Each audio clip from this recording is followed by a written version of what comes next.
Hello everyone, I am Ms. Jyoti Shukla. Welcome to you all in this channel. Let's study basics with me. आज का हमारा topic है planning commission और NITI Aayog. Planning commission क्या होता है? योजना आयोग। इसी के अंतर्गत नीति आयोग को गठित किया गया है जो कि 2015 से संचालित हो रहा है। इससे पहले पंचवर्षीय योजनाएं चलती थी। प्लानिंग कमीशन का जो गठन हुआ था वो 15 मार्च 1950 को हुआ था पंडित जवाहरलाल नेहरू के द्वारा, जो कि उस समय प्रधानमंत्री थे। और इसी के अंतर्गत आ जाता है पंचवर्षीय योजनाएं। पंचवर्षीय योजनाएं 5 सालों के लिए चलती थी, जिसमें सभी कुछ को देखा जाता था। पहली पंचवर्षीय योजना जो शुरू हुई थी वो 1951 से लेकर के 1956 तक चली थी, जो पंडित जवाहरलाल नेहरू के द्वारा शुरू की गई थी। इसका जो मुख्य उद्देश्य था वो एग्रीकल्चर सेक्टर को बढ़ाना था, यानी कि कृषि क्षेत्र को हमें आगे बढ़ाना था। उस समय हमारा देश जो था वो नया नया आज़ाद हुआ था और हमें एग्रीकल्चर के लिए बहुत ज़्यादा विकास करना ज़रूरी था।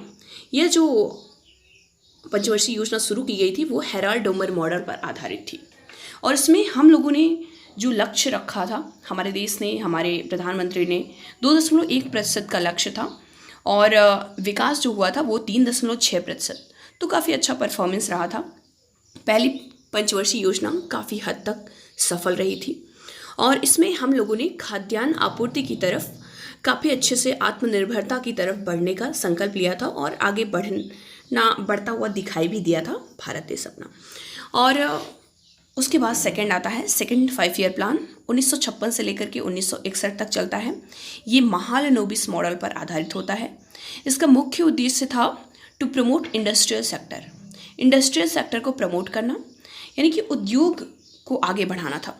और इसी के अंतर्गत काफ़ी सारे स्टील प्लांट लगाए गए थे और काफ़ी सारे उद्योगों का विकास किया गया था। लेकिन ये जितना लक्ष्य रखा गया था उससे उतना लक्ष्य पूरी आपूर्ति नहीं की जा सकी थी, कुछ पीछे रह गया था। लेकिन फिर भी जितना उद्देश्य की तरफ हम लोग आगे बढ़े थे उसे पूरा करने में काफ़ी हद तक एक अच्छा सहयोग रहा था। थर्ड 5 ईयर प्लान जो था वो 1961 से 1966 तक चला था।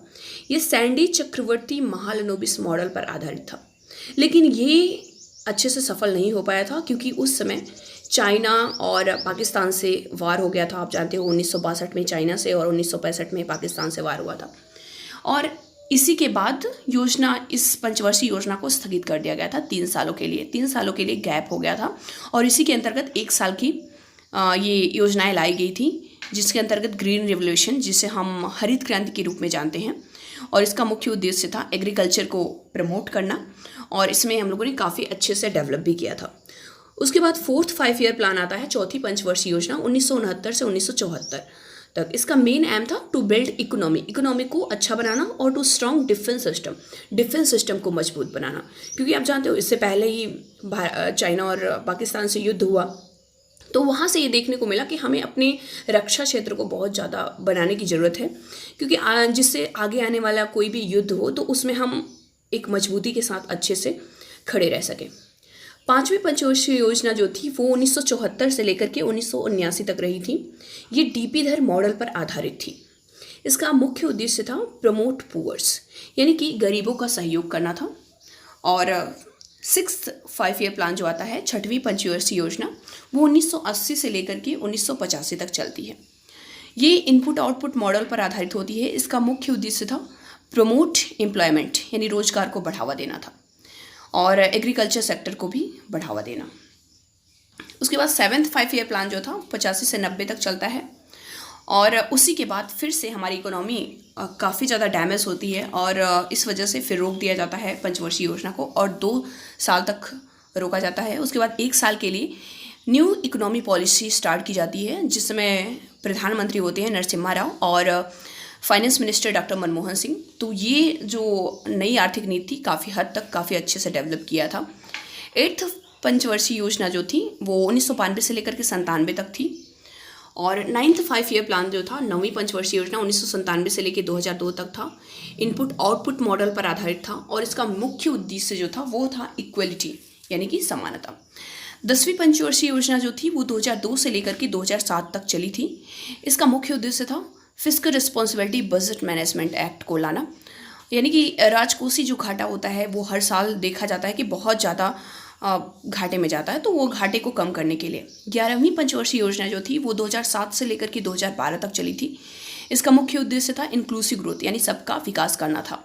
और 12वीं पंचवर्षीय योजना 2012 से 2017 तक चली। इसमें एग्रीकल्चर, एजुकेशन, सोशल डेवलपमेंट को रखा गया।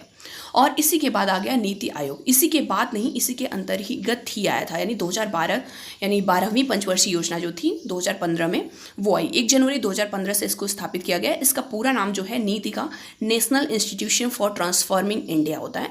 ये जो प्लानिंग कमीशन है उसी को आगे बढ़ाया गया है। तो इसका जो हेडक्वार्टर है वो न्यू दिल्ली में है, जिसे प्रधानमंत्री नरेंद्र मोदी के द्वारा शुरू किया गया 2015 में। तो ये आपसे पूछा सकता है कि कब से शुरू हुआ। इसका जो एनुअल बजट था 2020-21 का वो था 339.65 करोड़। और जो इसके चेयरपर्सन होते हैं, जो अध्यक्ष होते हैं, वो प्रधानमंत्री यानी कि नरेंद्र मोदी हैं इस समय। और chairperson, vice chairperson Rajiv Kumar, और CEO जो हैं वो अमिताभ कांत जी हैं। और इसकी जो प्रेजेंट एजेंसी है वो मिनिस्ट्री ऑफ प्लानिंग के अंतर्गत ही आती है। आगे हम जानते हैं नीति आयोग के बारे में। इसे थिंक टैंक ऑफ इंडिया बोला जाता है। इसकी जो गवर्निंग काउंसिल, इसके अलग जो गवर्निंग काउंसिल हैं वो जितने भी चीफ मिनिस्टर होते हैं, यानी कि जितने भी स्टेट हैं, हमारे जितने भी 28 स्टेट हैं, उनके गवर्नर जो हैं वो सभी आते हैं। और जो यूटीज़ हैं, सभी केंद्र शासित प्रदेश, उसके भी मुख्यमंत्री, जैसे कि दिल्ली और पांडिचेरी के मुख्यमंत्री, और बाकी सभी जो केंद्र शासित प्रदेश हैं उसके लेफ्टिनेंट गवर्नर। इसका जो रोल होता है वो SDG गवर्नमेंट को, यानी कि सस्टेनेबल डेवलपमेंट ग्रोथ को अचीव करना है। इसमें इसके अंतर्गत काफ़ी सारी स्कीम चलाई जाती हैं, जैसे 100 smart city, MNREGA, 24 hour electricity, और पेट्रोल डीजल को सस्ता करना, इंक्लूसिव एजुकेशन, रोड को बनाना, रेलवे ट्रैक को बनाना। इसी के अंतर्गत अटल इनोवेशन मिशन रखा गया है। तो इस तरह की बहुत सारी स्कीम जो हैं वो इसके अंतर्गत लाई गई हैं, और जो काफ़ी अच्छे से ग्रोथ भी कर रही हैं। और ये जो नीति आयोग है वो हेल्थ इंडेक्स, SDG इंडेक्स और एजुकेशन इंडेक्स भी जारी करता है, जिसमें सभी स्टेट का क्या परफॉर्मेंस रहा है वो दिखाने का काम करता है। चलिए आइए जानते हैं इस पर कुछ बेस्ड क्वेश्चन। पहला क्वेश्चन है, who is the chairperson of NITI Aayog? NITI Aayog का चेयरपर्सन कौन है? तो अभी मैंने बताया कि प्राइम मिनिस्टर होते हैं, तो ऑप्शन C सही हो जाएगा। सेकंड नंबर है, who is the current vice chairman? तो वाइस चेयरमैन कौन है? तो वो अभी बताया, ऑप्शन A सही हो जाएगा, राजीव कुमार। थर्ड नंबर है, who is the current CEO of NITI Aayog? NITI Aayog के करेंट CEO तो अमिताभ कांत, ऑप्शन C सही हो जाएगा। फोर्थ नंबर है, what does T stand for? T का फुल फॉर्म क्या है? तो ट्रांसफॉर्मिंग, ऑप्शन E जो है वो सही हो जाएगा। तो इस तरीके से काफ़ी सारे क्वेश्चन पूछे जाते हैं। अभी करेंट में जो 11 नवंबर को UPPSS में एग्जाम हुआ था, उसमें back to back 3 question NITI Aayog से पूछा गया था। तो पहला क्वेश्चन जो पूछा गया था ये है, Atal innovation mission is a flagship initiated by setup by. ये अटल इनोवेशन मिशन किसके द्वारा शुरू किया गया? तो नीति आयोग के द्वारा शुरू किया गया। 64th नंबर क्वेश्चन है, according to the report released. भाई ये 64th नंबर वहाँ पे था, जो भी सेट रहा हो ऑप्शन। तो according to the report released NITI Aayog in December 2019 sustainable development growth goal India index 2019-20, the Uttar Pradesh is grouped under which the following category. देखो 2019-20 का जो SDG का इंडेक्स आया था उसमें यूपी का क्या परफॉर्मेंस रहा था? तो B ऑप्शन जो है वो सही हो जाएगा, परफॉर्मर की तरह था। 87 नंबर या वहाँ का, मैं UPPSS के एग्ज़ाम की बात कर रही हूँ। यहाँ आपका जो नेक्स्ट क्वेश्चन है वो चलेगा, the development monitoring the evolution and evolution office which monitor to progress of long term policies in an office under. तो इसका भी ऑप्शन D सही हो जाएगा, नीति आयोग। तो इस तरह से काफ़ी सारे क्वेश्चन नीति आयोग और पंचवर्षीय योजना आयोग से पूछे जाते हैं। आई होप आपको समझ में आया होगा। Thanks for watching.